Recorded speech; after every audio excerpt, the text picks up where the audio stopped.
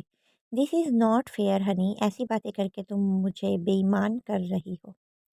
ایویں کر رہی ہوں بے ایمان، وہ معصومیت سے بولی۔ اچھا میں چائے بنانے جا رہی ہوں، پینی ہے تو لاؤنج میں آ جاؤ، میں یہاں دینے نہیں آؤں گی۔ تمہارا کیا بھروسہ، وہ ہنستی ہوئی دروازے سے نکل گئی۔ کنان نے منہ اوپر اٹھا کر اس پاک ذات کا شکر ادا کیا جس نے اس کی محبت کے دل میں اس کے لیے جگہ بنا دی تھی۔ اگلی صبح وہ ایبٹ آباد کے لیے نکل گئے۔ کنان نے گھر فون کر کے آنے کا بتا دیا تھا۔ لاشاری پیلس میں میرب نے سب کی دوڑیں لگوائی ہوئی تھی۔ وہاں کے مکین بہت خوش تھے سوائے بی جان کے، جو بیٹے کے آنے پر تو خوش تھی مگر بہو کی آمد پر تھوڑا اعتراض تھا، مگر خاموش تھیں۔ سدرا اور سمن بھی دیور اور دیورانی کی آمد سے خوش تھیں۔ ان سب نے کمال لاشاری اور بی جان کی اجازت سے میرب کی مایوں کے دن کنان اور دریا کا سرپرائز ریسیپشن ارینج کیا تھا۔ کمال صاحب نے تو خوشی خوشی مگر بی جان نے ذرا اوپرے دل سے اجازت دے دی تھی۔ سب مہمانوں کو انویٹیشن دی جا چکی تھی مگر جن کا ریسیپشن تھا وہی انجان تھے۔ بہت مزہ آنے والا ہے نا بھابھی؟ میرب سلیب پر بیٹھی سیب کتر رہی تھی۔ ہاں بالکل، اللہ کا شکر ہے سب ٹھیک ہونے جا رہا ہے، اور سب سے اچھی بات یہ کہ کنان اور دریا ایک ساتھ ہیں۔ سدرا نے مسکراتے ہوئے کہا، ایگزیکٹلی، مگر دریا مجھ سے خفا ہے بھابھی۔ وہ افسردہ ہوئی۔ ہونا بھی چاہیے تھا مگر تم منا لینا، وہ مان جائے گی۔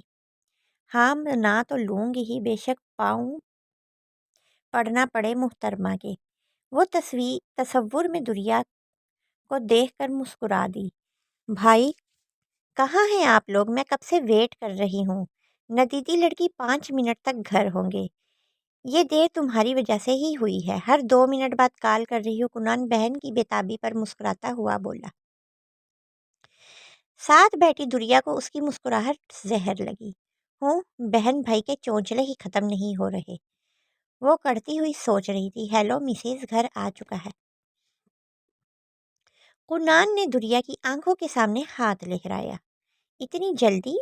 ارے ڈارلنگ جلدی کہاں، صبح نکلے تھے اور شام ہو چکی، اب باہر آئیں یا میں گود میں اٹھاؤں؟ کنان نے شرارت سے کہہ کر آنکھ ماری۔ بہت بدتمیز ہو، دریا نے جھیمتے ہوئے مکہ مارا۔ لاشاری پیلس میں پھولوں سے ان کا شایان شان استقبال کیا گیا۔ سب انٹرنس پر موجود تھے سوائے بی جان کے۔ سب سے مل ملا کر وہ آگے بڑھے۔ بی جان حال میں اپنے تخت پر موجود تھی۔ کنان نے آگے بڑھ کر نہ صرف سلام کیا بلکہ جھک کر ماں کے ہاتھ پر کا بوسہ بھی لیا۔ بی جان بھی سارے ضبط توڑ کر بیٹے کو سینے سے لگا کر رو پڑی۔ حال میں ایک ایموشنل سا سین کریٹ ہو گیا۔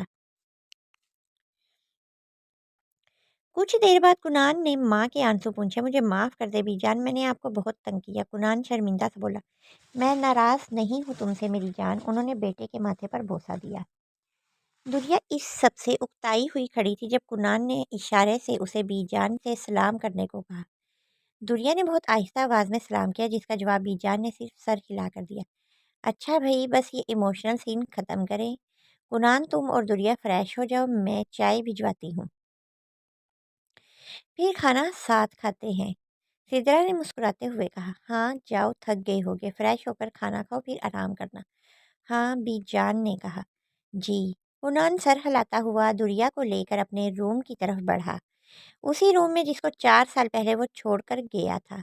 کمرے میں سب کچھ ویسا ہی تھا سوائے پھولوں کی لیکس کے جن کو جگہ جگہ ویلکم کم بیک کے کارڈ کے ساتھ سجایا گیا تھا۔